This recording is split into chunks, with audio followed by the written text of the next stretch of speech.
हरि पर हरि की आण ना मानी, झाक्या छुल्य आलू। हमने हरि पर हरि की आण ना मानने का मतलब क्या है? हमारे गुरुदेव भगवान जाम्बो जी ने हमें कुछ मर्यादाएं सिखाई थी, हमें कुछ नियम सिखाए थे, हमें कुछ हमारे शिष्टाचार सिखाए थे। तो क्या हमने अपने आदिदेव उस परमपिता परमात्मा विष्णु अवतारे भगवान जाम्बू जी की आन को माना? क्या हम अभी विवाद में उलझे हुए हैं? जबकि पानी, वाणी, ईंधन, दूध इतना लीजिए छान। पानी आज पूरी दुनिया वाटर फिल्टर करके पी रही है, पूरी दुनिया पानी छान के पी रही है, पीना भी चाहिए। वाणी सोच विचार के बोलना, अभी वाणी के बिंदु पर बहुत चर्चा हमने की है। तो वाणी को बहुत सोच विचार के बोलना, बहुत चिंतन करके वाणी का उच्चारण करना। तो पानी और वाणी और ईंधन, ईंधन उसको कैसे छाने? थेपड़ी है, उपले हैं, या पंजाब में गोसा कहते हैं, या संतों में कंडा कहते हैं, या फिर कोई लक्कड़ है, उसको ठीक से झाड़ फूक कर भट्टी में लगाना, यही ईंधन को छानना है। क्योंकि हमारे घर में निरंतर एक चूल्हे के द्वारा, एक चाकी के द्वारा, एक झाड़ू के द्वारा, एक औखली के द्वारा, और जब पानी का घड़ा रखते हैं उसके द्वारा रोज कोई ना कोई दोष हो जाता है, रोज कोई ना कोई हमसे पाप हो जाता है।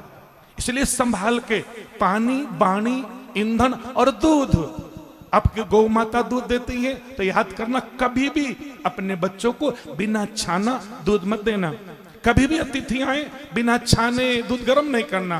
पहली बात तो यदि कोई बाल होगा अगर मुख में चला गया तो गौ माँ का है, हमें पाप के भागी बन जाते हैं। गौ माँ का बाल हमारे मुख में जाए, नहीं नहीं, नाना प्रकार की बीमारियां भी हो सकती हैं। इसलिए उसको छान कर पानी, वाणी, ईंधन, दूध इतना लीजिए छान, इनको छान कर। लेकिन हाँ एक और है, चोरी, निंदा, झूठ बरजियो बाद न करनो कोई। चोरी, निंदा, झूठ बरजियो बाद न करनो कोई। भैया चोरी से जितना हो बचना। और एक बात बताता हूं आपको मैं, चोरी धन की नहीं होती, ना ना, स्वर्ण की चोरी भी है। कि स्वर्ण माने किसी की वाणी की चोरी, किसी के शब्दों की चोरी करके नहीं बोलना। शब्द जिसके हो, जिसने मेहनत की हो, पुरुषार्थ किया हो, उसका नाम जरूर लेना, ये वाणी उसकी है। दोष लगता है, ये भी अच्छा नहीं है।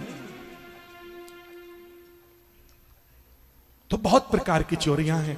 जो व्यक्ति चोरी करता है उसे अपयश मिलता है, अपकीर्ति मिलती है, अवहेलना और वो निंदाओं का पात्र होता है। घर में अशांति प्रकट हो जाती है, बच्चों को नाना प्रकार के रोग लगने लगते हैं। तो चोरी, निंदा, किसी की निंदा भी मत करना। आपको नहीं पता है सच में, आप जो निंदा किसी की करते हो ये कितना बड़ा महापाप है।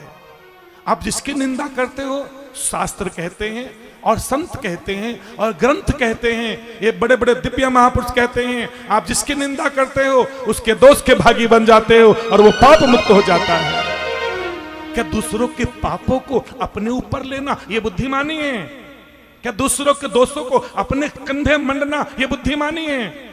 लेकिन हम अज्ञानतावश कर रहे हैं। हमें ज्ञान होता तो हम कदापि नहीं करते। ना ना, सच में कभी किसी की निंदा मत करना, कभी किसी की निंदक नेड़े राखियो आंगन कुटी छबाए। जिसकी निंदा होती है वो बड़ा खुश होता है, बड़ा प्रसन्नता को प्राप्त होता है। अब मेरी निंदा होने लगी, अब बस पाप मुक्त हो जाऊंगा, ये निंदा कर करके मेरा सारा पाप धो देंगे।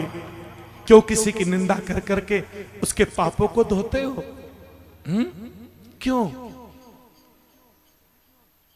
कबीर जी कहते हैं भैया उसको आंगन में रखो, निंदक मेरा न मरो वो तो बड़ो सपूत, और मोहे बैठावे स्वर्ग में आप भूत को। अब भूत बनना है क्या? अगर भूत बनना हो तो करो निंदा, कोई मना नहीं करता, मैं भी छूट दे रहा हूं। नहीं बनना है, परम गति पानी है तो आज ही क्रॉस का निशान लगा दो, हम किसी की निंदा नहीं करेंगे। कबीरा तेरी झोपड़ी गलकटियन के पास, जैसी करेगा वैसी भरेगा, तू क्यों भया उदास। ये भाव अपने मन में, चोरी निंदा झूठ बरजियो, और जितना हो सके झूठ से बचना, जितना हो सके। भगवान श्री कृष्ण वो तो परमात्मा है, परात्पर अखिलेश्वर है।